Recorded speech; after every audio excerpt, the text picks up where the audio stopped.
Coventry Stadium on the night of the 1986 Formula One World Stock Car Championship. At the moment, the cars are on track for the first heat of the evening. Nothing to do with the World Final race itself. But as you can see, a massive crowd filling the terraces and the stands at Coventry Stadium for the big night of the year for the Formula One stock cars. And the first race gets the green flag from the starter, Mr. Brian Beat, and away they go. Down into the first turn. Problems for one of the white tops there. That's Paul Lowe in 410, pushed out wide by the fence. And also Rob Cowley, blue top driver number 73, shoved out wide. And those are the Starmen moving away into the race as the leaders go through at the end of the first lap. And trouble there for John Thorpe in 433, Stargrave driver. First reserve for the World Final, and he's in trouble in Heat 1 tonight. And it's Graham Atkinson who leads the way in the 248 car. Drifting sideways round the turn into the home straight with Chris Paxford in second place in 459. John Goodall was running third in 391. Those are some of the starmen. Chris Elwell there in 501 trying to improve his place on the charts. 55.199 in fact, Mike Close moving through. And that's the leaders coming through from the Coventry turn into the home straight. And Johnny Goodall in 391 has taken over the lead position. Chris Paxford second, and the early leader, Graham Atkinson, shoved out there into the fence, into that parked car of John Thorpe's. That was the early leader, Graham Atkinson, 248. He's gone. Just trying to restart his car there and signalling to the marshal on the track that he's okay. Chris Elwell in 501, trying to improve his place, moving through the field. And John Thorpe being assisted from his car. In fact, he took a knock when his car went to the fence. He's being helped out of his car, and that's the leader, John Goodall, in 391. The Stony Stanton Pirate, as he's known, leading the way in the opening heat. Selwell still improving his place in 501, up into the top six now. On the back straight, it's Goodall the leader in 391. Chris Paxford second there, just behind him. Paxford in 459, 74. Neil Picorni is next, and then Chris Elwell through to fourth place now in 501. And there, Rob Pearce in 175. He's moving through, and he's the other reserve for the World Final tonight. Rob Pearce in the 175 car.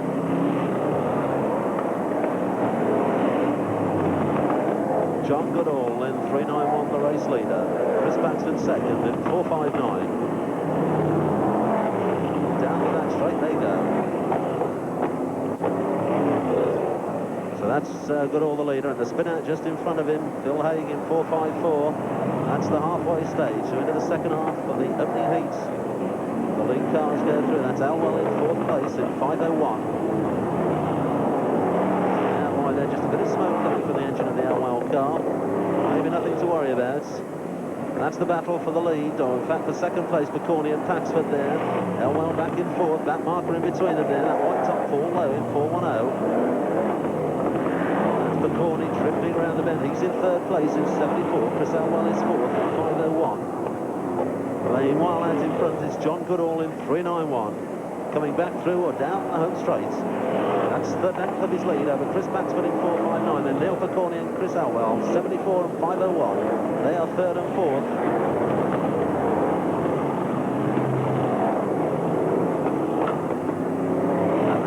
Chris Elwell going through into third place there in 501. Still Goodall the leader, 391. Paxford second in 459. And then Elwell third in 501. Goodall goes through once again in 391. Paxford second and Elwell close behind him now in 501. That's the chasing pack. Rob Pearce still well down the places in 175. Stargrave driver from Leicestershire. That's the battle for second place. Paxford 459. Under pressure from Elwell in 501. Round the turn they go, and it looks as though Elwell has made it through to second place this time. Elwell goes second in 501, but he's chasing after one of the local heroes out front, 391 Johnny Goodall. Down the back straight goes Elwell in 501. The wheel locks up there as he applies the brakes going into the turn. Goodall the leader. Elwell second in 501. Down into the pits bend, the rugby bend, and that's the distance between first and second. 391 and 501 together. Onto the back straight they go. down into the Coventry turn, and B grader with the yellow roof, John Goodall still leading, and he's going out onto the last lap now. Goodall on his last, he's got a back marker in front of him, and Chris Elwell chasing hard behind him. There's Mr. Starter telling them they're on the last lap. And Elwell's going to try and get the bumper in on this last bend. He's trying to push Goodall out on that last turn. He's going through on the inside, and in fact Goodall's gone wide. Into the home straight they go, and Elwell's going to take the flag. A last bend win for Chris Elwell. Second, Johnny Goodall. Neil Picorni finished third, and there's Elwell drifting it wide on the pits turn, having won the opening heats on World Final night. So the top three in Heat 1, first was 5:01, Chris Elwell. Second, the long-time leader, 3:91, Johnny Goodall. And in third place, it was 74, Neil Picorni.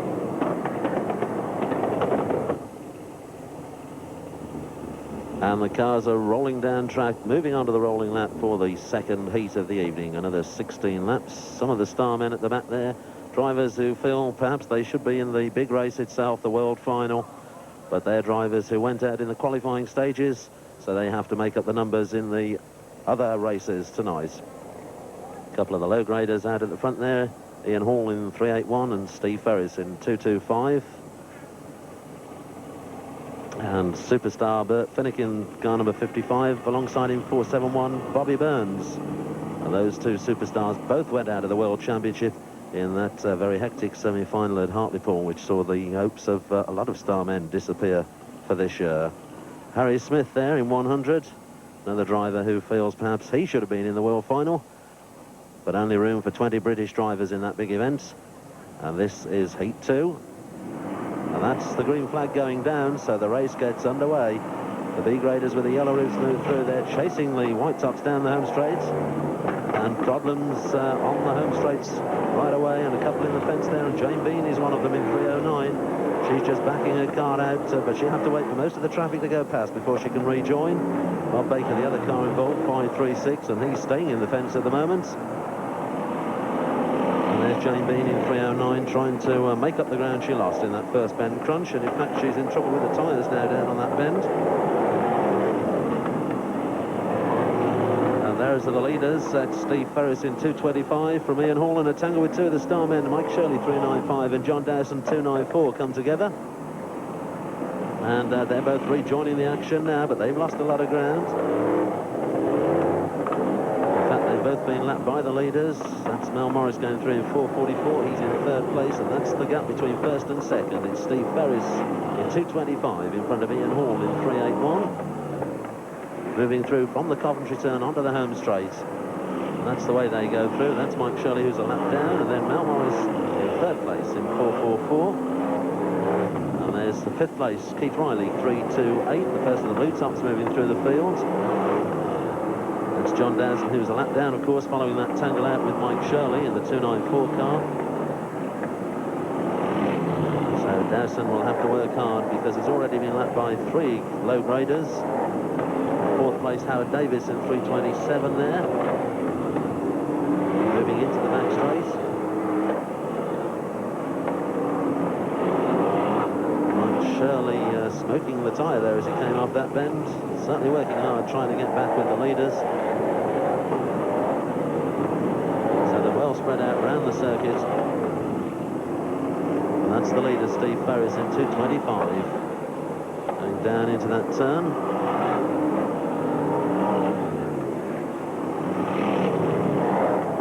And a tangle down there, and Ian Hall in 381 in trouble, being passed by Bobby Burns in 471. And that's Bobby Burns in 471 and Bert Finnegan in 55. Two superstars who are beginning to move through the field. Get in touch with the leaders. Now, with those two close together, it could be quite a battle in the closing stages. But they've still got some work to do to get up with the lead cars as they move through the field. And Steve Ferris in 225, the lead car, alongside the two-star men who went out on the opening lap and are a lap down, and that's the halfway stage with Ferris the leader in 225. Close behind him there, Howard Davis second in 327 as they go into the back straight. That's first and second. Down they go into the bottom turn. Ferris 225, Davis 327. They are first and second, going down the home straight again. 327 there, drifting his car out wide. Howard Davis from Cheltenham. That's once again Mike Shirley and John Dowson sticking close together throughout the race. That's first, Ferris. That's second, Davis.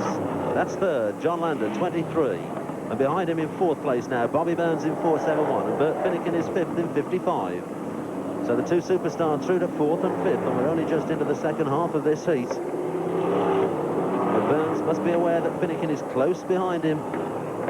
Finnegan could just be waiting for Burns to carve a gap through the field and then take him in the closing stages. We shall see as they continue to move up. They've gone past John Lander now in 23. So Burns 471, Finnegan 55. Down the back straight they go.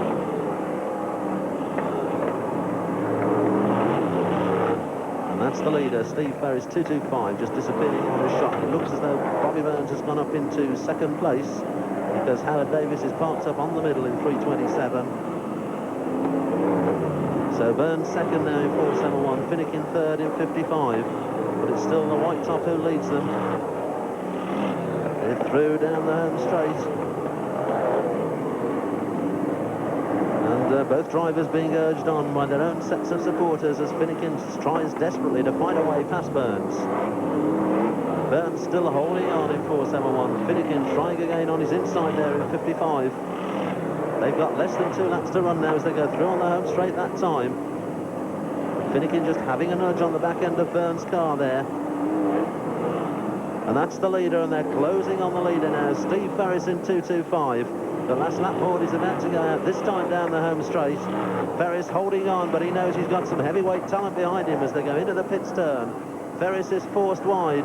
Burns leads, and Finnegan must try one more time as they go down the back straight into the final turn. Burns trying to get past him. The bumper goes in, and has he done enough? He's trying to go past Burns on the inside. He's tangled out with Ferris, and Burns is going to get an easy win in the end. Burns wins it, Lander is second. Finnegan recovered to finish third, and the long-time leader Steve Ferris in 225 rejoins to finish in 5th or 6th place.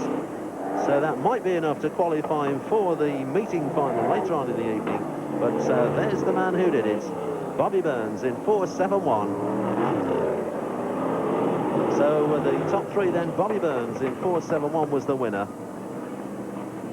Second place went to John Lander in car number 23. And in third place, recovering from that spin, 55, Bert Finnegan. So the excitement on the terraces begins to mount as the drivers parade with their cars.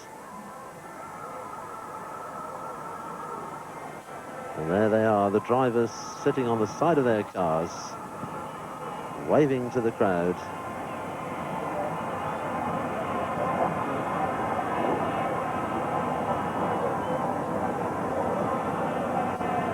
And that's Graham Franz 216, who we spoke to a little earlier this evening. And it's your first World Final, I believe. You couldn't have wished for a better start than pole position. No, it's been good for us, really. And have you worked out any special tactics, you and your crew, or is it just a case of waiting for the green flag to drop? Yeah, it's a case of waiting for the green flag to drop. There's no tactics. Of course, alongside you on the grid, a man who's had 16 more World Finals than you. Does it bother you that there are far more experienced drivers about? No, not in the least. It didn't bother me on Hartlepool, and it doesn't bother me now. So you're obviously here to enjoy the night and get the best position you can. That's right. Well, thanks for talking to us, and good luck in the big one, Graham. Thank you.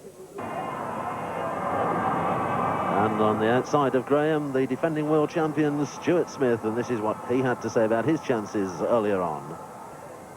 Stories that you're going to retire if you win it again, Stuart. Yeah, I think at the end of this season I'll be calling it a day after 21 years. So you'd like a 4th on the trot world title to go out with then, no doubt? It'd be very nice, but stock car racing is a funny sport. Anything can happen.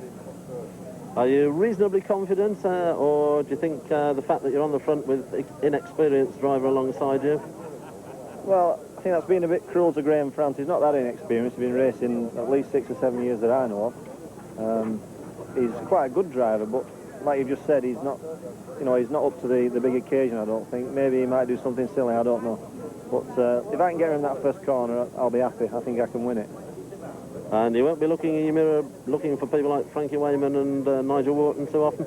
I shouldn't think I'd have to look in my mirror because they'll be there anyway, them lads. They're quick, they're just as quick as me around here, and if they get a chance, they'll be there. Well, thoughts of retirement? Will you still keep up your interest in stock car racing, still visit the tracks and do anything else in the sport, or is that it when you do retire? No, of course. I mean, you can't just cut stock cars off completely. I shan't be racing next year. I might do 1 or 2 odd appearances in other people's cars if I get offered, but I'm certainly not going at it full time like I have been doing, you know. It's time to call it a day, really. I've had 20 years at the job, and it'd be nice to finish at the top.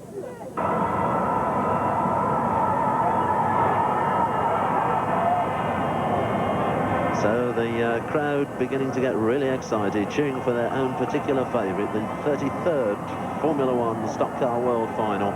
The 9th time it's been held here at Coventry. And Stuart Smith has won on both the last 2 occasions it's been raced here at Coventry. And there he is. He's suggested that it may be his last Formula One World Final.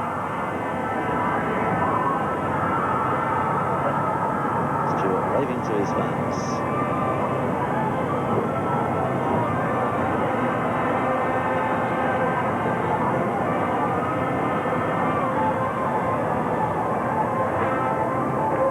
And the drivers who line up behind those 2 front row.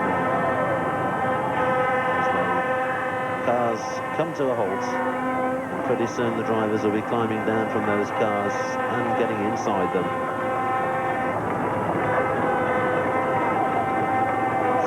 Grid will be forming up, and there's Frankie Wayman, the national points champion. We spoke to Frankie as well a little earlier on. Frankie, you had the distinction of rolling your car last year in the World Final at Bradford. You're hoping not to do that tonight? No, I hope not to do that tonight. I hope somebody else does, though, but not me. I don't suppose you'd mention any names who... Not particularly. Well, the 3rd row of the grid, that's not a bad start, is it, round Coventry? It depends on the start. If I'm getting at start, it should be a good start, but we'll have to see. Now, of course, the man they all talk about is on the front row, Stuart Smith. He might just be gone before everybody else sees the green flag. So long as he don't get too far ahead on first 2 laps, I think I can catch him. Well, the car's looking smart again tonight, and it's a World Final. What is it for you? 12th World Final, I think? I don't know. I think it'll be more than that. More than 12 World Finals, and of course you won the title in '79. I won in '79. The last one I missed, I think, it'd be about '75. Here, I think it was. So you got a record stretching back a few years, and you're looking to make it gold and silver tonight. Yes, I think we can do it. And there's the young man who's travelled all the way around the world from New Zealand to compete in this World Final. Only his 2nd race in this country, as he said earlier on tonight when we spoke to him in the pits. And how many meetings have you managed to get under your belt so far? Just the one meeting, one race so far. That was the one at Long Eaton where you had a bit of a disaster, I believe. Yeah, you could call it that. Wrote the car off for the Higgins family. The Higgins family, Ian, one of the British drivers, lending you this car, and I see they've decorated it very nicely for you. Yeah, they've really excelled themselves with a paint job and one thing and another for me. I'm very happy. And how do you feel your chances are tonight out there on this Coventry Shale? Oh, I'm not too sure at the moment. As long as I just finish, I've just come to race and finish. That's the main thing, hopefully. And you'll be enjoying yourself, no doubt? Oh yeah, I'll be having a ball. One of the Dutchmen there with the name Black Beauty on his car, and that's Wilhelm Boschma from Nyland in Holland. His first time in a Brisker Formula One World Final. And there's another of the Dutchmen, and we spoke to him a little earlier, smiling bumpy Rian Richards. Rian, how many times is it you've raced in Britain now? That is, last year was the last time I raced here. That's in Bradford, and before nearly every year, 2 times in a year. I've been here once 4 or 5 years ago. I did every year, 3 weeks, every meeting. And you obviously enjoy your racing in this country? Yeah, it's a little bit rougher than in Holland. It's very nice. Especially the tight shale tracks. Of course, you don't get so many tight shale tracks like Coventry in Holland, do you? No, we don't have any shale tracks in Holland. All our tracks are tarmac. They're not shale tracks. And you're down the grid on, I think it's row 8, is it, tonight? I've been in row 8, yes. How do you think your chances are from row 8? 50-50. Yeah, how you tell that in English? The chances for everybody the same, but then in the first row, the chances are better. And of the British drivers, which one do you think's the one to beat? Smithy. Stuart Smith. Yeah, I think so. And he's very good, and special on this track. I see him races before on this track, and he's very good. Special on shale. Yeah. He's the And man to beat. of the Dutch drivers, if you weren't going to get in the top three, which of the Dutch drivers do you think would? Freetown, Walters. Yeah. That's car number 8. Car number 8, yes. Yeah, and Freedown recently He's won on the... 4 row. on row 4. Row so, 4, yeah. And he recently won the long track championship at Yeah, he won the last Barlow. meeting, yes, and Barlow the long one. Holland. Yeah. And the young man who's got a big future in front of him in stock car racing could be the one to replace Stuart Smith, they say, when Stuart goes. We spoke to Nigel Wharton a little earlier on. Nigel, you won a big title for yourself earlier this year. Yes, Long Eaton. What was that? Supreme Championship, wasn't it? No? The British Drivers' Championship, yeah. That's the one, yep. And stepping up for a world final tonight, 2 or 3 world finals as you've raced in? Yes, 2 actually, I think. 4th was the best position I've ever had in a world final. So you've just missed out on a rostrum place tonight. You'll be looking to improve on that, no doubt? Yes, certainly. We try my best. Well, you're on the 5th row of the grid, I think it is. How do you think your chances are going from, which is some way back? Yes, it is. I'd have liked being further up the field, but as it is, I'm there, so I've got to make the best of it. And you had a good battle with Stuart Smith already around Coventry this season. Do you think if you can get close enough to him, you can outdrive him? Oh, I don't know about outdrive him. He's got a lot more experience than me. But I'm going to give it a good go and keep my eye on him so he don't get too far away. And just see how it goes. The mechanics begin to leave the track, knowing that their driver is strapped in. The mechanics have done all they can. So as they make their way back to the pits, leaving their driver strapped in his car. And that's a view from the back end of the grid. The 2 drivers on the back there, Arthur Gibson, 357, and Dave Tapping, 412, both making their world final debut tonight. Arthur from the north, Yorkshire, and Dave Tapping from Leicestershire. And on the far side of the 511 Peter Hawke car is Dan Clark, 203. He was second in the world final here not so long ago, and we spoke to Dan a little earlier on this evening. Yeah, it's very lucky, but there you are. Someone's got to have some luck sometime. You finished in 2nd place, wasn't it, that world final? Yeah, there was a bit of a mix-up on the restart, and that was it. In we went. Well, tonight you're down the grid a little bit, row 7 I think it is, isn't it? Yeah, it's a bit far back, but still, big pile up at the front with a bit of luck. And the car all set up nice for you? You're quite happy with the car? As far as I know. Well, on the bonnet you've got the proud title European champion. You're only 1 away from world champion last time. Are you hoping? Are you hoping for the world title tonight, or you think realistically you just got to wait for it all to happen out front? Well, realistically wait for it all to happen, but there you are. Never know, do you? Not long to go now then. The board has just been shown to the drivers. 2 minutes to go before the world final starts. The crowd's settling down with anticipation. And that's a man who could spring a surprise, they say, from Holland, Freedown Valters, car number 8. Freedown we talked to earlier tonight. Freedown, you're on row 4 of the grid tonight, so you think that's a good chance?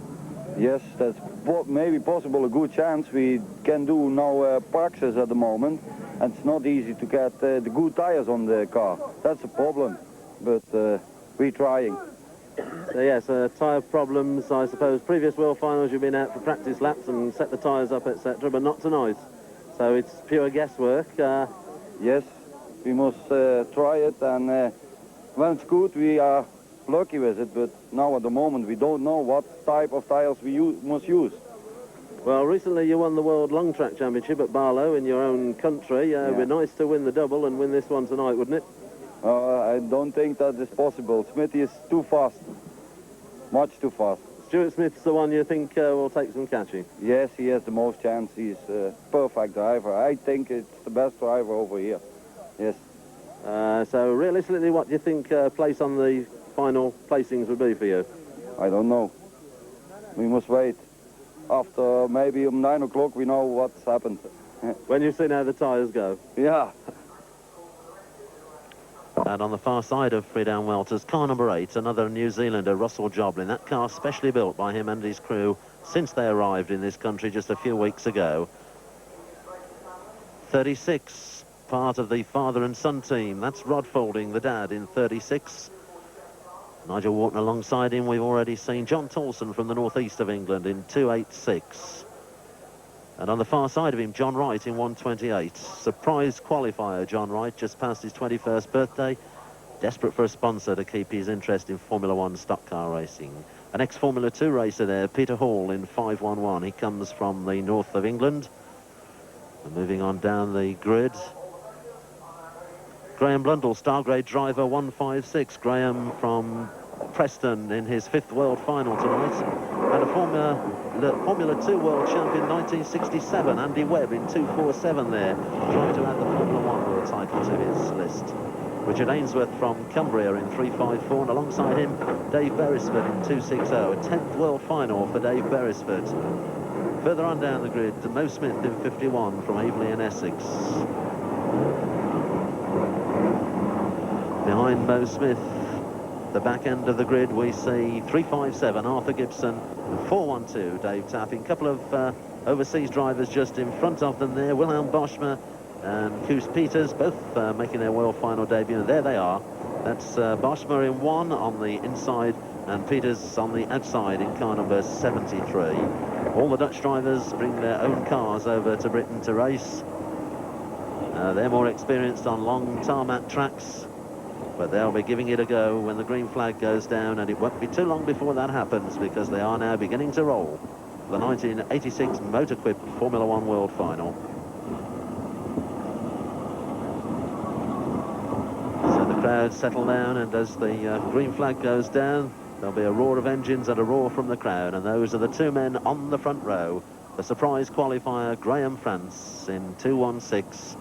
Graham from Liversedge in West Yorkshire, and alongside him the defending title holder, Stuart Smith from Rochdale. Says it's his last world final. He's trying to make it 4 in a row tonight, and that's something that's never been done before.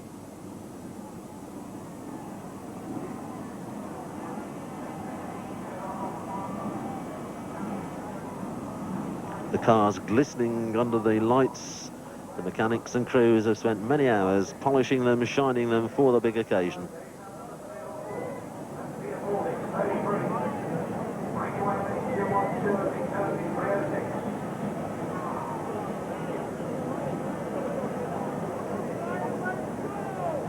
Crowd choosing their favourite driver, wishing him well.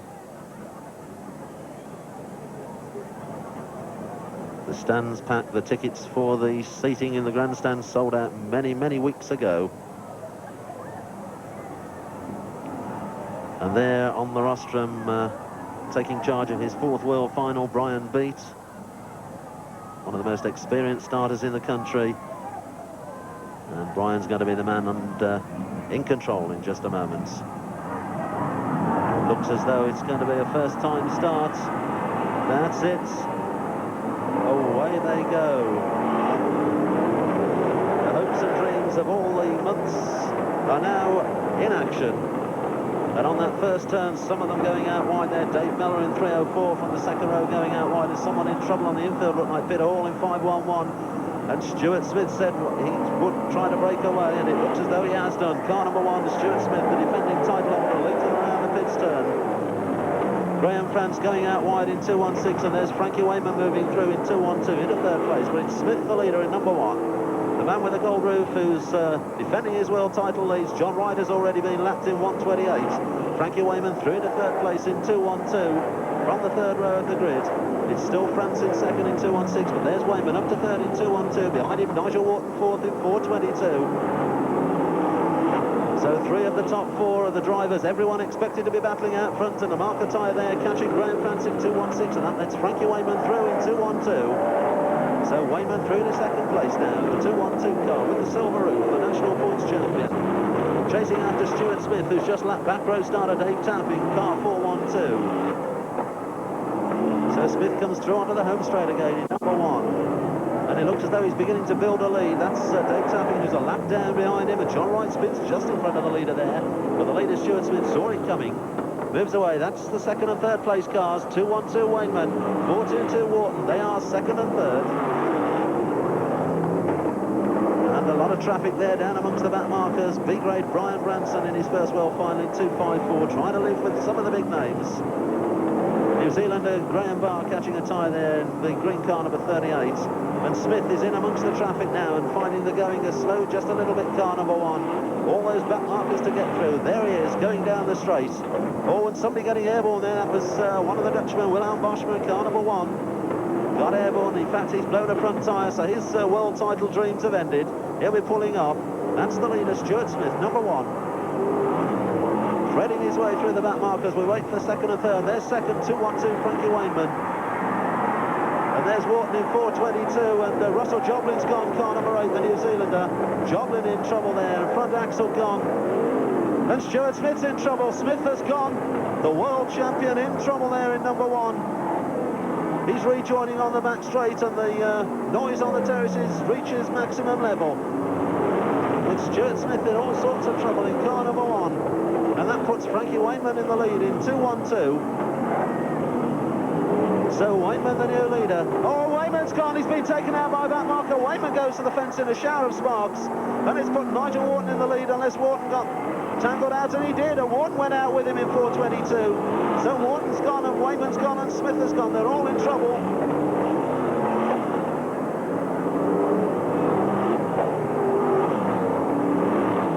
And it looks as though it's Peter Faulding who's taken over the lead position in car number 33 from the second row of the grid. And there's Faulding going down the home straight towards the pits turn. So Faulding, the new leader, 33. And who's down behind him in second place? It's number 8, Friedan Welters from Holland. Could there be a major shock on the cards? It's Faulding, the leader, 33. Welters second in car number 8. I don't remember seeing Welters go out, so I'm assuming he's running second there. Behind him, McNoden in 306, and then Dave Mellor in 304, and Dan Clark 203. So that looks like the top placings, but it's Peter Faulding, car number 33, who leads. He was back in 4th place when the leaders started hitting trouble. Wayman and Wharton must have been delighted to see Smith go out in front of them, but then they too went out. And that's the leader, 33, Peter Faulding.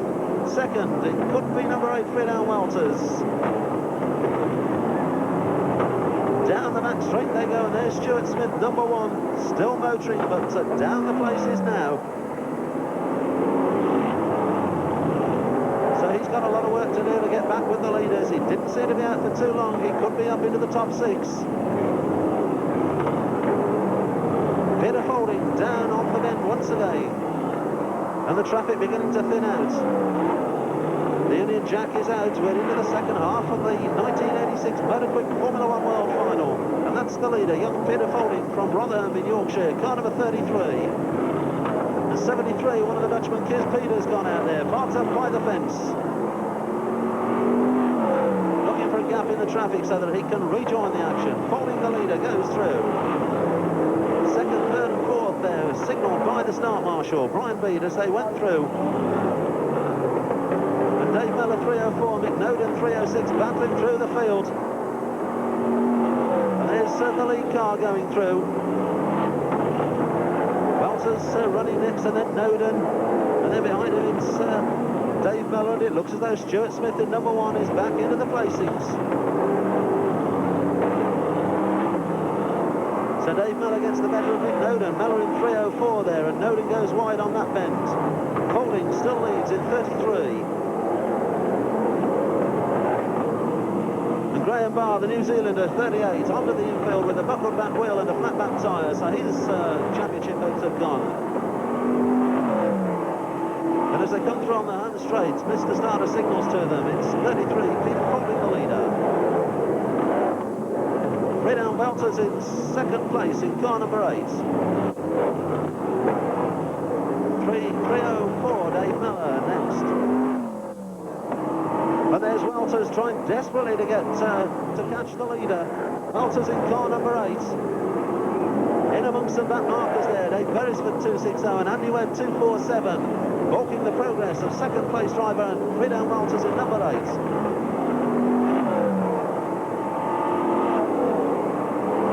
That's third place Dave Mellor going through, and a tackle behind him, and that gives Stuart Smith the chance to gain a bit of ground. Mick Noden goes out in 3:06. He was fourth, and it looks as though Stuart Smith is back into fourth place despite the problems earlier on. So Smith motoring, there's something dangling from the back of his car there, the number 1 car, but he's up into the fourth place and chasing the top 3. And we're moving into the closing stages, and Peter Folding is still leading in 33. A young man who's going to be a shock world champion if he can get through the closing stages and the traffic in front of him. Dutchman Fridel Walters still working hard, trying to get with him. Folding drifts his car around that turn, into the back straight he goes. 33, Peter Folding. And there's Dave Beresford still holding up the progress of Fridel Walters. Beresford, we believe, is a lap down on the charts in the 260 car. Walters in car number 8, trying desperately to get past him. And he's coming under pressure now from third place Dave Mellor. That's Walters in number 8. And close behind him is Mellor in 3:04 there. And Mellor's helping Walters along with a bumper going in. Round the turn they go again. That's 33, the leader. And we're on the last lap, and Walters has gone. And Mellor put him deep into the fence there. And that's 33, Peter Folding on his last lap and heading for the World Championship. The checkered flag's about to go down, and Peter Folding has won it. And who's going to come home second? It could be Stuart Smith, because Mellor and Walters tangled out. We're looking back down track, and in fact Mellor has finished second and Stuart Smith third. Behind them comes Dan Clark. Graham France and Frankie Wayman cross the line. And what a shock with Peter Folding, car number 33, winning the world title. Only his second World Championship race. His best previous place was 6th last year at Bradford. That was his world final debut. Peter Folding. And his dad's going to be mighty pleased. His dad has been racing Formula 1 stock cars for 25 years. Rod Folding, driver of number 36. And Rod himself was in this race, but we didn't see him in the hunt for the chase, for the title. So it's a surprise winner in the shape of Peter Folding, 33. Second place went to Dave Mellor in 3:04. Third place went to Stuart Smith in number 1.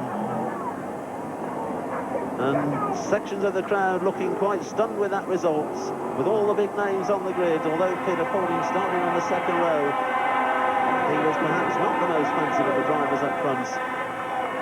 And he's going to get out of that car and climb onto the roof. There he is, the young man who has won the 1986 MOTAQUIP Formula 1 world title. The greatest day of his young life, just 21 years of age. Driver who learnt his track craft in mini stocks racing for the under-16s. And Dad has always said that one day he'll have to take a back seat to son Peter. Well, that day looks as though it's here, because son Peter is now the Formula 1 world champion. In a race that had plenty of action around the circuit. Stuart Smith going out when he was in contention, and then Wayman and Wharton going out. And of course Fridel Walters online for the best ever placing by an overseas driver, but Dave Mellor deposited him in the fence on the last lap. Mellor himself moving up to second place, so we spare a thought for Fridel Walters, who said earlier on to us tonight that if he got the tyres right, he'd go well. He must have got them right. And there's Fridel. So his car doesn't look as though it's damaged, but it cost him a place in the top 3 and a place on the rostrum, which would have been very nice. And it looks as though Stuart Smith, in fact, has got a flat tyre on the back of that car. But he appeared to finish in third place, and there you are. Someone in Peter Folding's crew must have been very confident, and that looks like his mum. There it is indeed. That's Pete Folding's mum giving him a kiss. So Dad, as a Formula 1 driver, not going to get much fuss in the Folding household tonight. The number 1, and that says it all. Well, it looks as though Mum's won the world title herself down there. That's one of Pete's mechanics.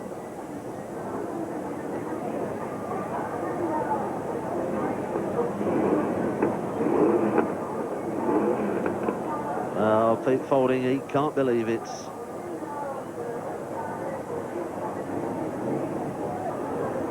Presentations will be made shortly when they can gather the first three together. And that's one of Stuart Smith's mechanics there in the red jacket coming across to congratulate Pete Faulding.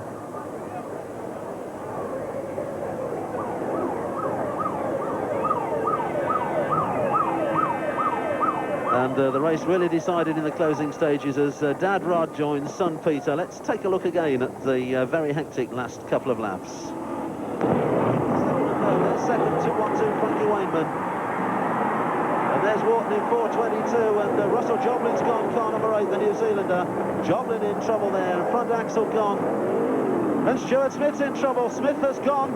The world champion in trouble there in number 1. He's rejoining on the back straight, and the noise on the terraces reaches maximum level. With Stuart Smith in all sorts of trouble in car number 1. And that puts Frankie Wainman in the lead in 2-1-2. So Wainman the new leader. Oh, Wainman's gone, he's been taken out by that marker. Wainman goes to the fence in a shower of sparks. And it's put Nigel Wharton in the lead, unless Wharton got tangled out, and he did. And Wharton went out with him in 422. So Wharton's gone, and Wainman's gone, and Smith has gone. They're all in trouble.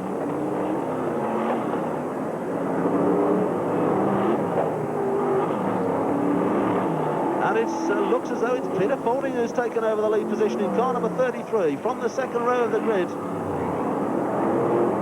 And there's Faulding going down the home straight towards the pits turn. So Faulding the new leader, 33. And who's there behind him in second place? It's number 8, Friedan Welters from Holland. The Union Jack is out. We're into the second half of the 1986 MOTAQUIP Formula 1 World Final.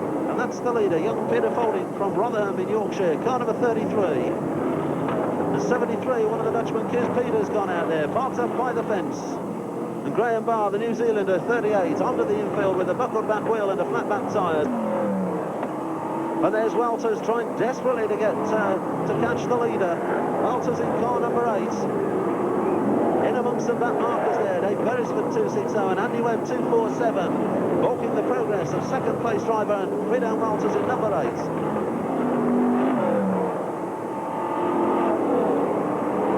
That's third place Dave Mellor going through, and a tackle behind him, and that gives Stuart Smith the chance to gain a bit of ground. Mick Noden goes out in 306, he was 4th, and it looks as though Stuart Smith is back into 4th place despite the problems earlier on. So Smith motoring, there's something dangling from the back of his car there, the number 1 car, but he's up into the 4th place and chasing the top 3. And we're moving into the closing stages, and Peter Faulding is still leading in 33. A young man who's going to be a shock world champion if he can get through the closing stages and the traffic in front of him. Dutchman Friedan Welters still working hard, trying to get with him. Faulding drifts his car around that turn, into the back straight he goes, 33, Peter Faulding. And there's Dave Beresford still holding up the progress of Friedan Welters. Beresford, we believe, is a lap down on the charts in the 260 car. Welters in car number 8, trying desperately to get past him.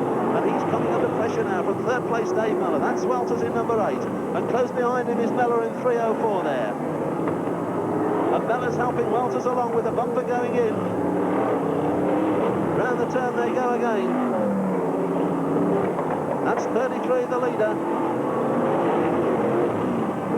And we're on the last lap, and Welters has gone. And Mellor put him deep into the fence there.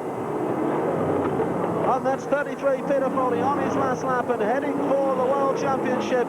The checkered flag's about to go down, and Peter Faulding has won it.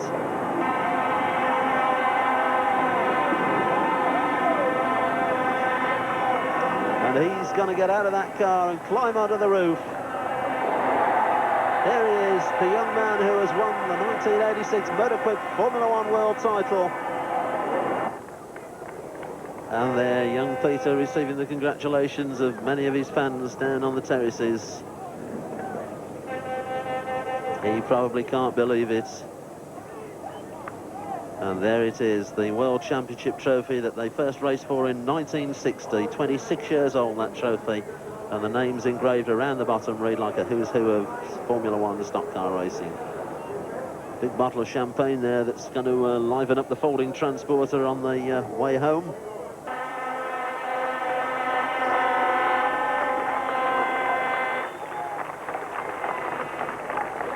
So the man who finished third, his world title has gone. He'll race the rest of the season with a red roof on his car, no longer the gold roof holder. Stuart Smith, car number 1.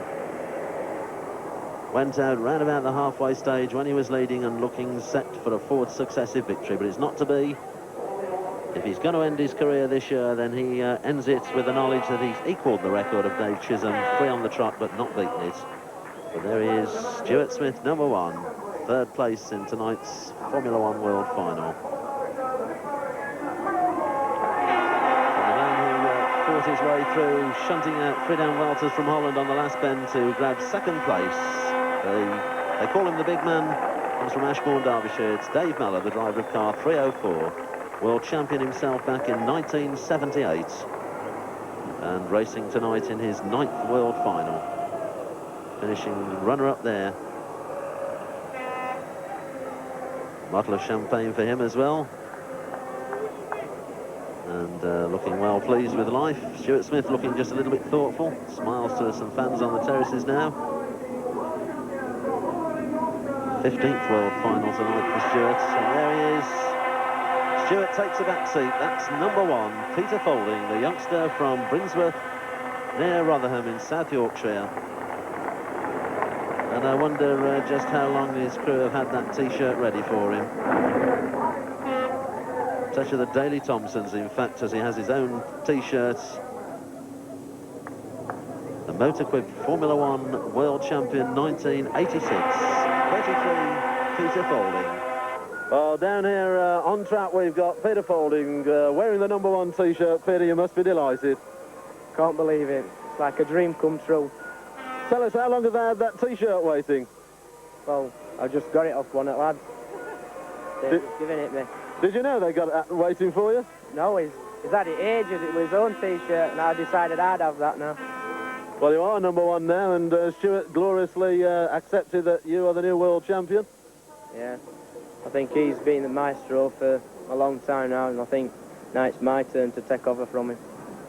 Well, just before we have another word with you, we've got Mum Doreen down here. We saw you getting excited as he crossed the line. Bet you can't believe it. Oh, absolutely fantastic.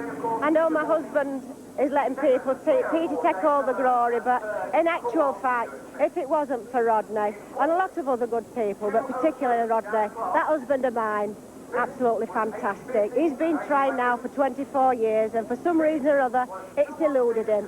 But his son has made that dream come true. In fact, for all of us, for his 2 sisters as well, Susan and Jill. Absolutely brilliant. Absolutely. I'm sorry Stuart's retiring, but he's a great ambassador for the sport, and I think everybody owes him a lot. Well, I bet Rod is delighted as much as if he'd won it himself. Yeah, absolutely. Well, let's have a look at the trophy. That's the one that all the fuss has been about. Peter, as the race was going on, and you must have saw them getting away from you at that one stage early on, did you think, well, it looks like a place tonight? Yeah, I thought I dropped back to about 5th. I just couldn't get going at the beginning. I had a lot of trouble in that.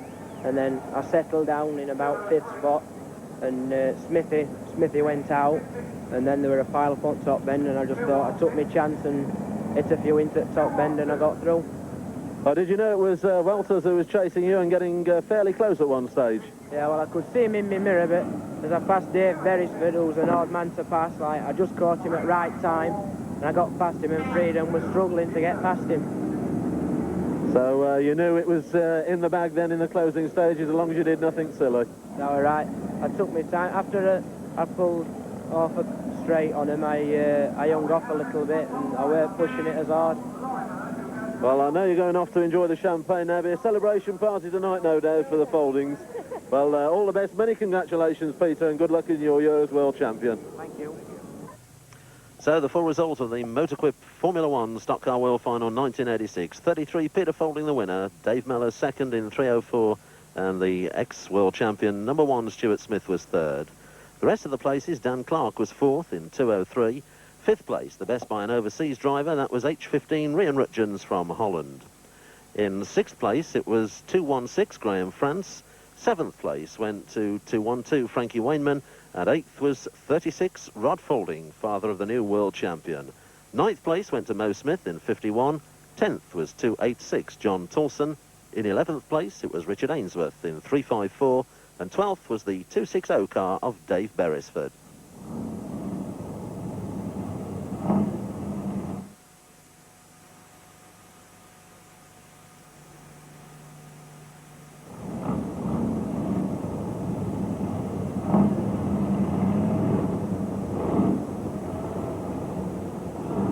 these drivers on track now we've seen out already this evening. Some of the starmen who haven't had a successful evening. Mike Close there in 199, and alongside him John Dowson in 294. Mike Close pulled off early in his heat. John Dowson spun out early in his and didn't get back with the leaders. Mike Shirley there in 395, Graham Blundell in 156. And at the back of the grid, Friedan Welters, number 8, who very nearly came second in the World Final. Nigel Wharton alongside him, one of the fancied runners in the World Final, whose hopes came to nothing. They slip the clutch, begin to accelerate as they go into the back straight, waiting for the starter to give them the green flag. And those are the cars on the front row of the grid. And there is the green flag. So the race gets underway. Once again, back in their great order for race starts. And around that turn they go. And a fair bit of pushing and shoving as the yellows go through. A couple of cars almost tumbling up there. And 381 Ian Hall moving around the bottom turn. Coming through with Mark Armitage there in 252. Somebody in the fence in the background there as the rest of the field stream by. Oh, and someone in trouble, Mark Armitage in 252 was placed second, but he spun out onto the pit bend fence. And more problems down there. Gary Castell in number 8. Paul Harrison just in front of him in 22. They're both in the fence. And Jane Bean in trouble in 309. She's just driven out a shot, trying to rejoin the race. And that's our lead car, Ian Hall, 381. Driving down the back straight. Into the turn he goes. A lot of cars behind him, though, trying to qualify for the meeting final on World Final night. Ian Hall, the leader, 381. It's down the home straight with a couple of yellow tops around him there. They are a lap down on the leader, Ian Hall, in 381. So down into the bend again. And already cars beginning to park up around the circuit. That's the leader, Ian Hall, in 381. And looking back for second place at 162 Richard Pratt, and behind him 322 Mel Mitchell, and Armitage in 252 goes out for the second time in this race, losing even more ground. And that's second and third. Pratt in 162, Mitchell in 322, chasing after the white top leader, and there's the first three in shot around that bottom turn.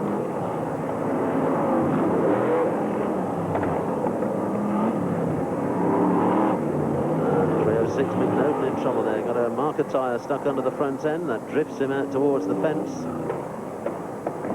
Oh, and there's quite a tangle up there. And it looks as though the leader's involved in that tangle.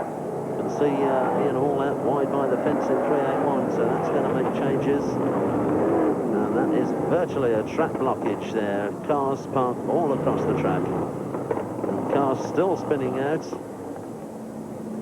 The 178 car there in trouble. That's Roy McLester. He's got one of those marker tyres stuck underneath his car. And the yellow flag is out. So it looks as though the race has been brought under suspension. The drivers will drop into single file and slow their speed. And that's the leader now, Mel Mitchell in 322, and Friedan Welters on the middle there in number 8. Looks as though he's retiring from the race, in which case it's not his night.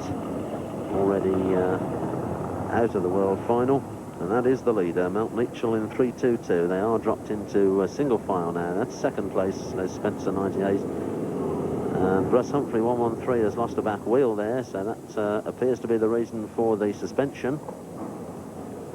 One or two first aid men on track, but I don't think Russell's requiring attention. In fact, it's his car that requires more attention.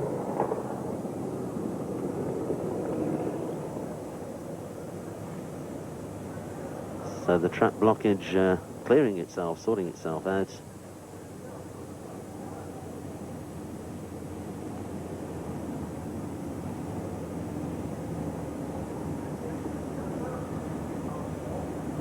The rest of the place drivers going through, more or less in the order they appear on the charts. There may be one or two back markers amongst them. But the start marshal out on the track, and he has brought them to a halt. Although technically the race is still in progress when the yellows are out. And so the started Marshall gets them moving again back into the Consolation event after that track blockage and the race stoppage. 98 Les Spencer in second place. And that's Joe Joplin third in 4.52. Behind him, Rob Lane in 57. And then the best placed star grade driver, Nigel Walton in 4.22. Behind him, Mike Close, 1.99. Phil Haig, 4.54, and 1.56 Graham Blundell. And down amongst the minor place drivers as they prepare to get racing once again in this Consolation event.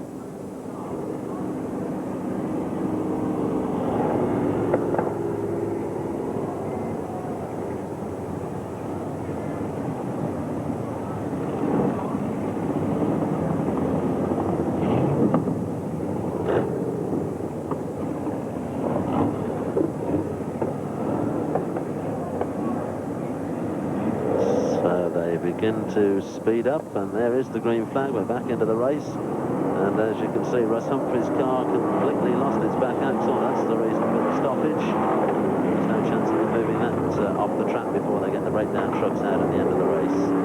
We're back into the race. There you go. Mount Leachel was the leader at the time of the restart in 3.22. That's Dave Tapping at the back of the grid there in 4.12. There is the leader, Leachel, going down to the pit stand. Another blue top behind him. There's Spencer 98, and then Nigel Walton in 4.22, beginning to make forward progress. Goes up into third place now. Lead car, Leachel, coming into the home straight. Leachel, Spencer, and Walton in third place in 4.22. Knows he's got the power to catch those two A-grade drivers with the blue roofs in front of him. Already putting the pressure on second place Les Spencer in 98 as they're on the back straight this time. Just looking for a chance to nudge his way through on the inside. Through they go. That's the battle for second place. That's the leader, Leachel in 3.22. Walton's gone second now in 4.22, dropping Spencer down to third in 98. And Mike Close in fifth place there in 1.99. So that's Walton, and the Union Jack is out. We're into the second half of this Consolation event. Leachel 3.22 from Walton in 4.22. That's first and second. That's the gap between them as they go down the back straight.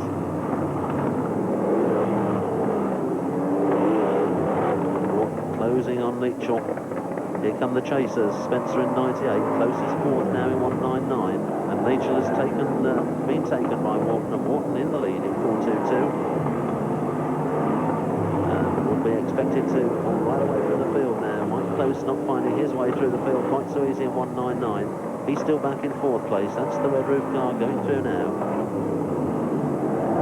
So he's going to have to work hard to catch the runaway leader. Walton in 4.22. Spencer 98 now having a battle with Close. The cars just tangled together momentarily. Shower of sparks. Close has moved through to third place in 1.99. And there's Walton battling with some back markers in 4.22.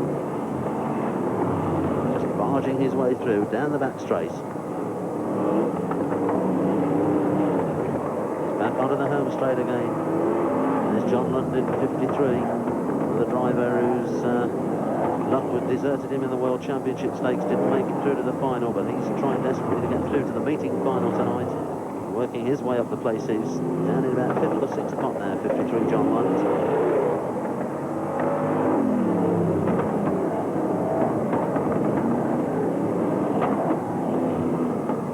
Lund goes down the straight there, moving up a place as he goes past Joe Joplin in 4.52.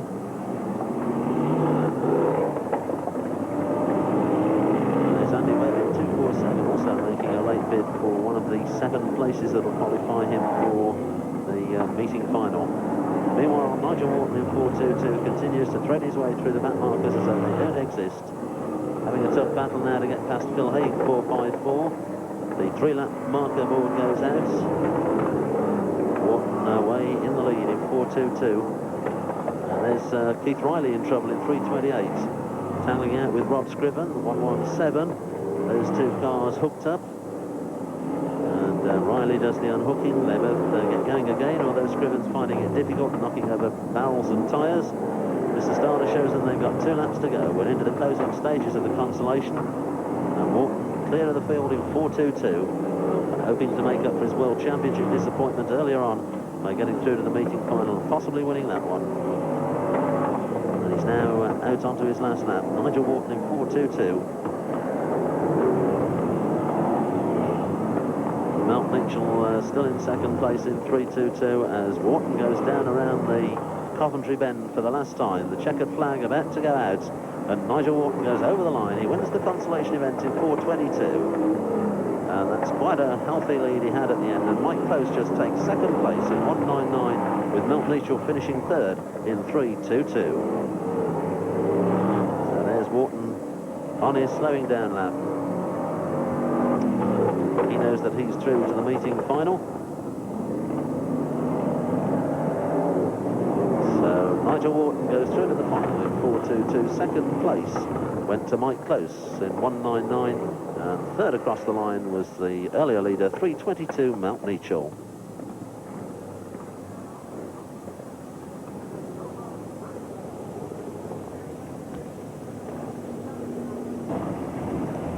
So we move on to the meeting final then on the World Final night at Coventry. And this one, the Mitchells and Butlers Brew 11 Trophy, carries the first prize of £300 to the winner. And involved in this race, the first 7 from each of the heats and the Consolation, plus the drivers who placed 2nd to 12th in the World Final. A total of 32 cars on the track then. And that's the white top at the front, Steve Ferris in 2.25. And not many low graders have qualified for this one.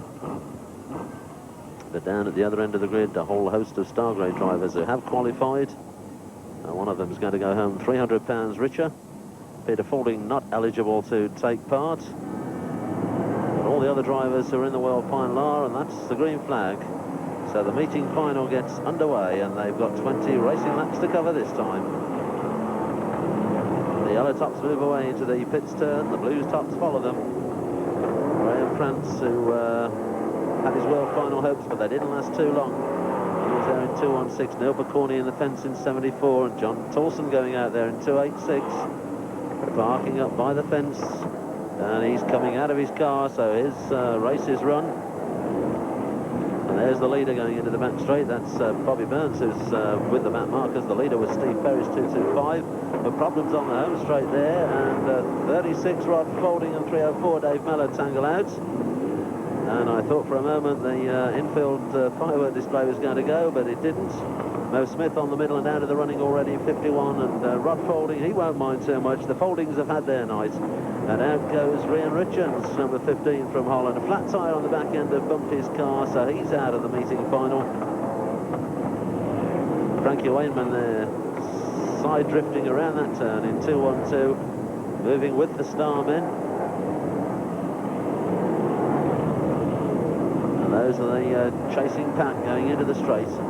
And Mike Shirley and Frankie Wayman tangle out. They take Dan Clark with them and Mike Close. 4 of them in a heat there. Close 1.99, Clark 2.03. Remain tangled up. The other 2 get going again and rejoin the action.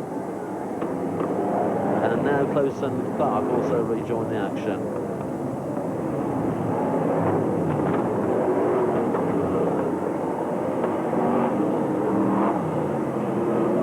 And 2.47, Andy Webb the leader then, with Frankie Wayman just in front of him on track 2-on-2, but Wayman appeared to lose ground after that tangle on the infield.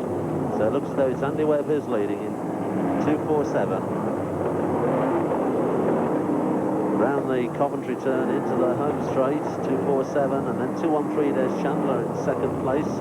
Pete Bashford is third in 1.07, and it looks as though Rob Pearce in 1.75 is the best of the star grade drivers, and Nigel Wharton in trouble in 4.22. In a tangle with Richard Pratt, 1.62. They're both in the fence. Richard Pratt lifting his goggles up, looks as though he's maybe undoing his belts. And that's our leader, Andy Webb, in 2.47. Was in the World Final earlier tonight, an ex-Formula 2 world champion some 19 years ago. Now racing Formula 1s with quite success.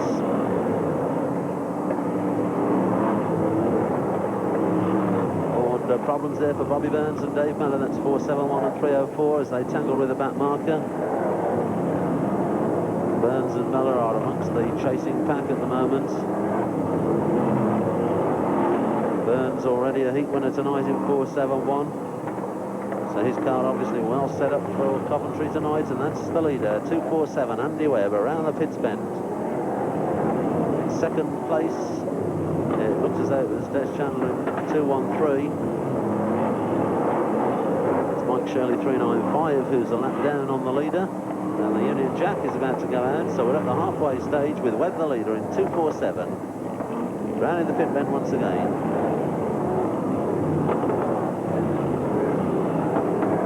And John Lander moved up to second place now in car number 23. That's the leader, 2:47 on the inside. And 2:13, in fact, Des Chandler is second, with Rob Pearce in third place, possibly now in 1:75. So the top three are fairly close together, and that's the first of them, 2:47. Andy Webb, that's second place, Des Chandler in 2:13, just shoving the slower Johnny Goodall out of the way, 3:91. Des Chandler going around the turn, 2:13. And Rob Pearce, 1:75, beginning to move through the field, the best of the star men. He's in third place. He's chasing after the second place car. There they are, second and third together. Down the home straight, 2:13, Chandler second, and that's the leader. Andy Webb in 2:47. Second and third go through now, 2:13 and 1:75. And Andy Webb in lead position in 2:47, just being held back by Mike Shirley in 3:95. And John Lander 23, Dan Clark 2:03, just gone through shot there. Further down the placings, that's the battle for second, 2:13 and 1:75. There's the bumper going in. Pearce pushing Chandler out wide there, and he's done the job because Pearce goes through to second place in 1:75. That marker between first and second place drivers, there they are, 2:47 and 1:75. That back marker is 3:95. And Rob Pearce, we're doing his best to shift him out of the way now. He does that. Shirley is pushed out wide to the fence. And Rob Pearce can now concentrate on catching the leader, who's just in front of him on track. There they are, first and second. 2:47 and 1:75 with 2:13 in third place. And that's the gap between first and second, going down into the Coventry turn. And there's the sign, 3 laps to go, just going out. Is Andy Webb in 2:47 going to hold on? Or is the pressure Rob Pearce putting on in 1:75 going to pay off? They're close together, first and second, down the back straight they go. And Pearce closing the gap all the time. He's got to put some pressure on Andy Webb in these closing stages. They're about to start the 2 laps to go. Down the home straight, that's the signal. They know they're not far from the finish, and Rob Pearce knows he's got to work hard now. Trying to get past on the inside of Webb that time, but Webb gets past the line off the bend. Down into the next turn they go. Pushing it to Andy Webb's car there, Rob Pearce in 1:75. Through they go, out onto the last lap. And Pearce trying hard there. The bumper goes in. He tries to push Webb out. They're almost side by side on the back straight for the last time. Webb inches clear. He knows he's got to keep clear of that front bumper on Rob Pearce's car on the last bend, and it looks as though he's going to do.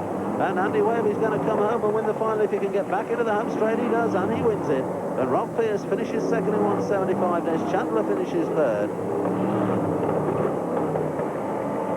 So there's Andy Webb still trying to keep clear of the man who chased him home, Rob Pearce.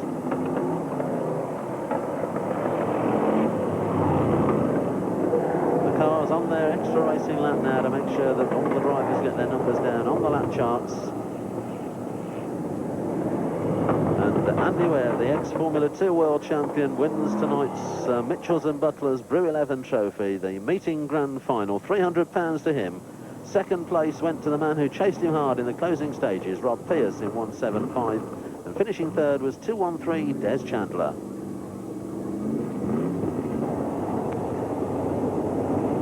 So the last event of the evening gets underway, the Grand National Championship qualifying heat, 20 racing laps this time, and open to any of the cars here tonight.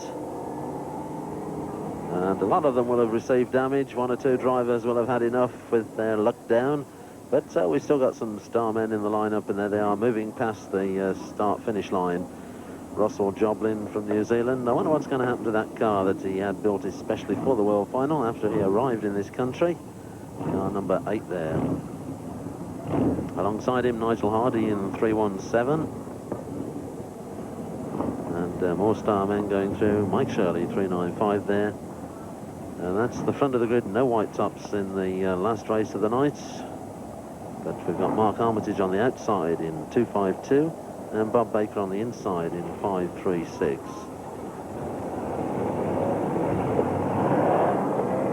They start to roll forward as the green flag goes down. Those are the big riders moving away. On come the blue tops.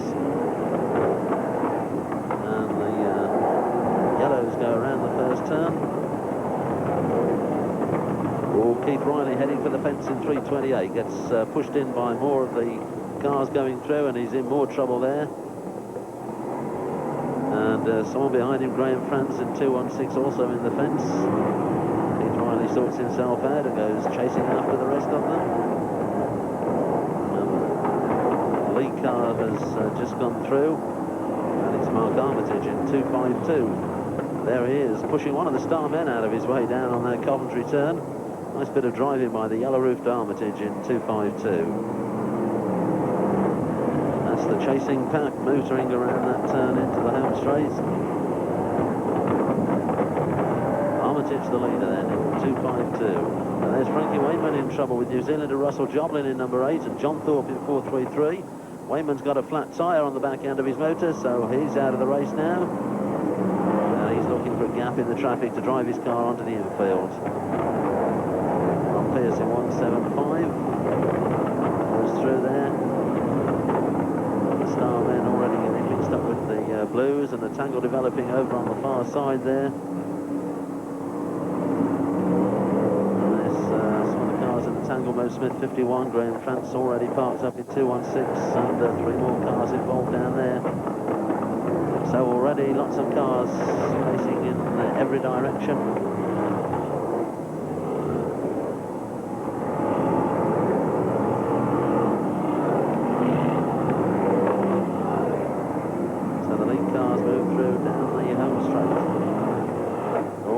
Developing there on that turn exit, and Paul Harrison goes out 22, and that's Graham Brundle who spins around in 1.56. Those are the 2 cars tangled out on the middle as the rest of them go past.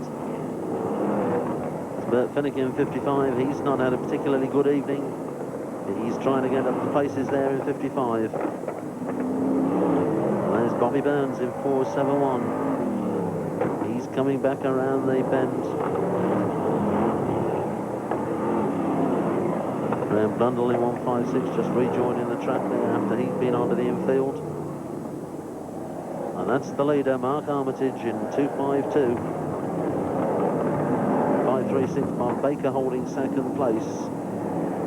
So it's the yellow tops who started at the front of the grid, who are still holding the lead positions in this Grand National meet. That's Armitage going through in the lead position, 2.52.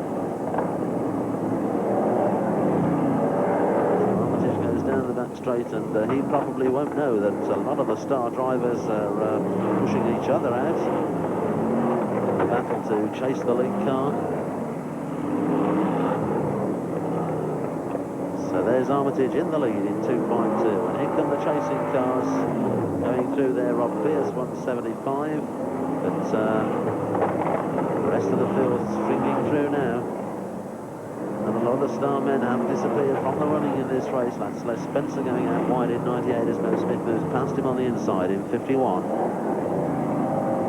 couple more yellow tops battling there. Mel Morris 4.44 and John Goodall 3.91. Goodall spins out. He didn't appear to be spun out by any car. Spun himself out there. No problem, so Goodall's about to rejoin. And that's the leader, Armitage in 2.52. That's the halfway stage. The Union Jack is out. So they're into the second half of the race.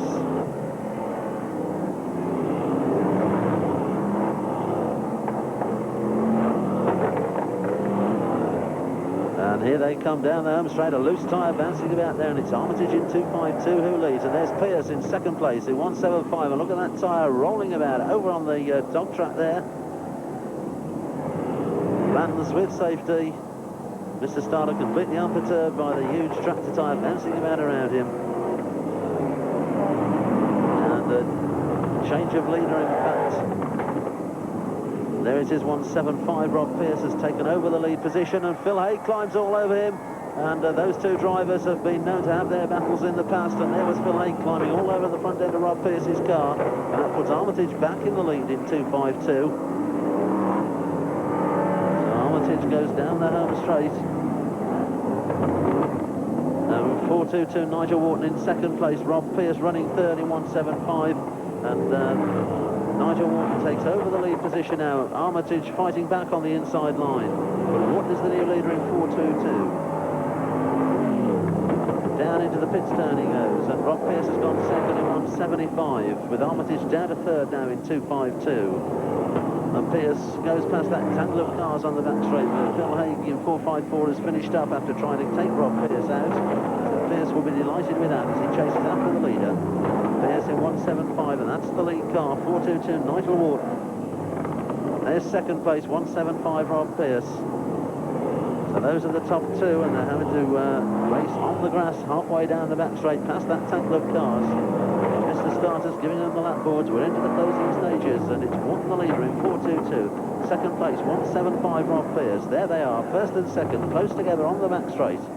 Is Wharton going to make up for the disappointment he suffered tonight in the World Championship by winning the last event of the evening? He's coming back into the home straight. And that's 2 laps to run for Nigel Wharton in 4.22. But Rob Pearce still in contention there in 1.75. Pearce had to settle for second place in the meeting final tonight. Is he going to be forced to settle for second again as he chases Wharton again into that bend? That's Wharton in 4.22. There's Pearce behind him in 1.75. And they're out onto the last lap now. So Pearce is running out of time if he's going to catch Nigel Wharton. It looks as though Wharton's going to make amends for his disappointments earlier tonight. That's the gap between them as they go into the Coventry bend for the last time and come back to the home straight. And that's the checkered flag going out, and Nigel Wharton wins it in 4.22. Rob Pearce finishes second in 1.75. Those are the minor place drivers coming through now at the end of the Grand National Heat.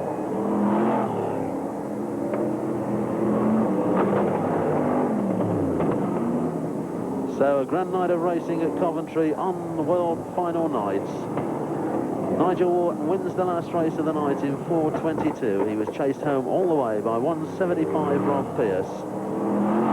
And with the end of the meeting, let's look back to the highlights of the night and the closing stages of that fantastic world final race.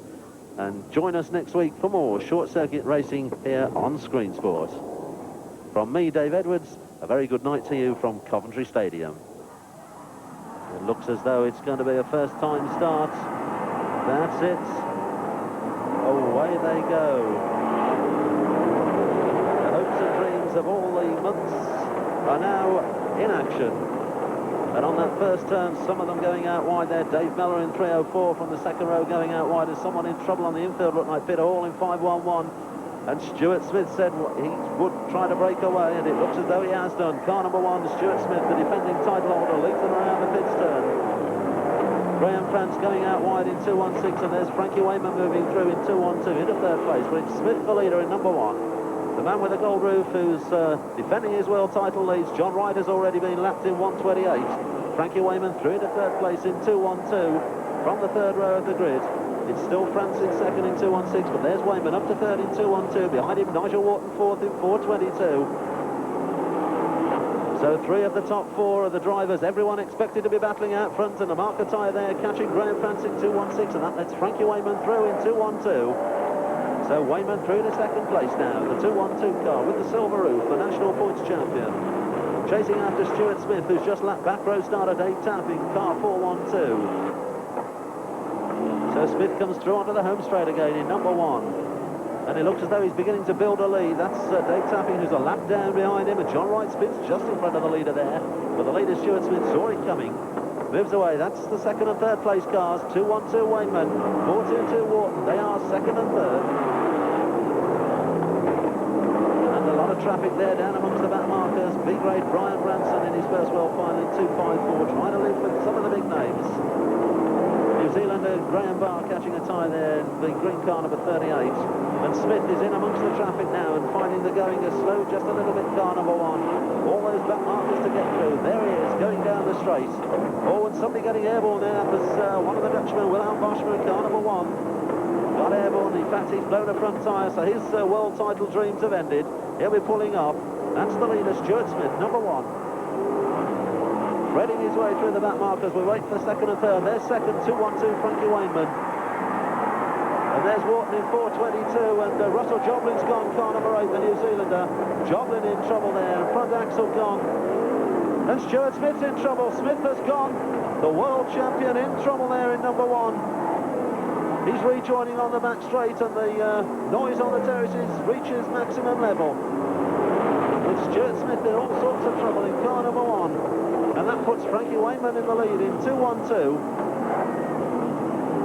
So Wainman, the new leader. Oh, Wainman's gone. He's been taken out by that marker. Wainman goes to the fence in a shower of sparks. And it's put Nigel Wharton in the lead, unless Wharton got tangled out, and he did. And Wharton went out with him in 4.22. So Wharton's gone, and Wainman's gone, and Smith has gone. They're all in trouble.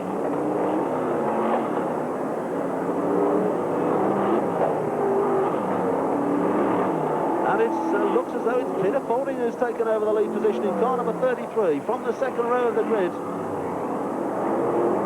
And there's Faulding going down the home straight towards the pits turn. So Faulding, the new leader, 33. And who's there behind him in second place? It's number 8, Fridan Welters from Holland.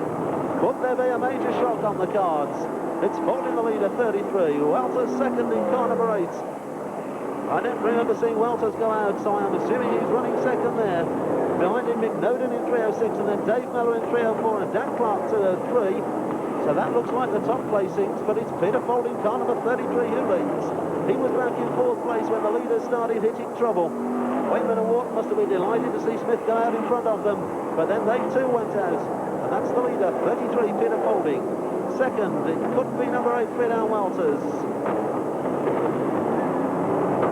Down the back straight they go, and there's Stuart Smith, number 1, still motoring, but down the places now.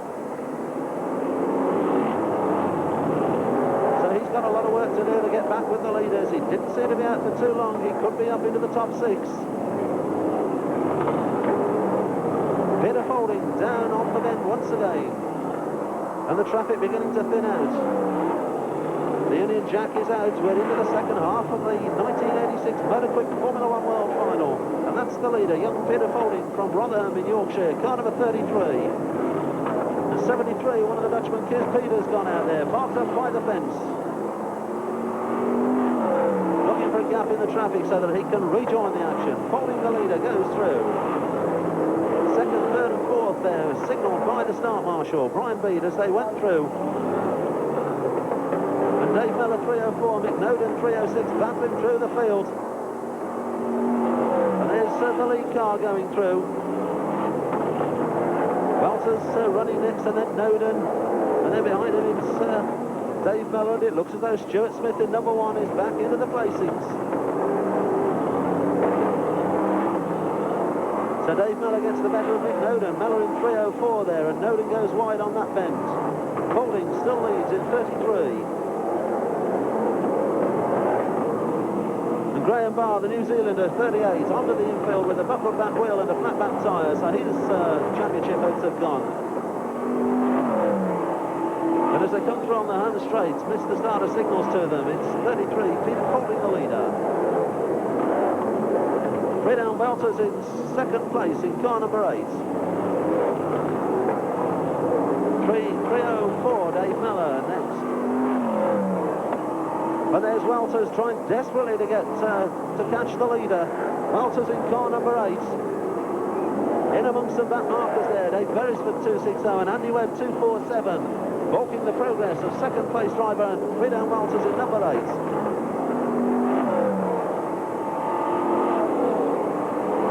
That's third place Dave Mellor going through, and a tackle behind him, and that gives Stuart Smith the chance to gain a bit of ground. McNoden goes out in 3.06, he was 4th.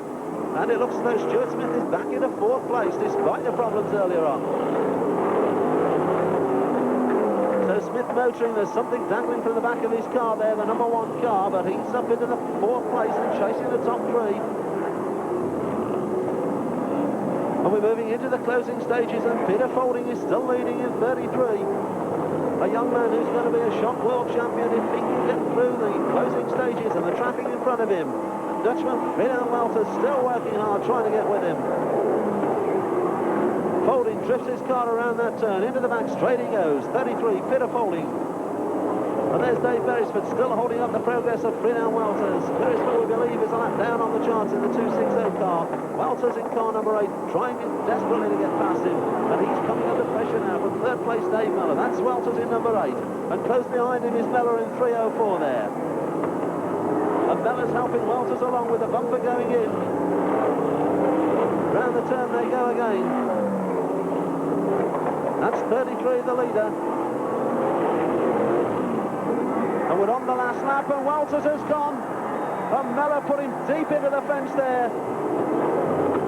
And that's 33, Peter Foley on his last lap and heading for the World Championship. The checker flag's about to go down, and Peter Folding has won it.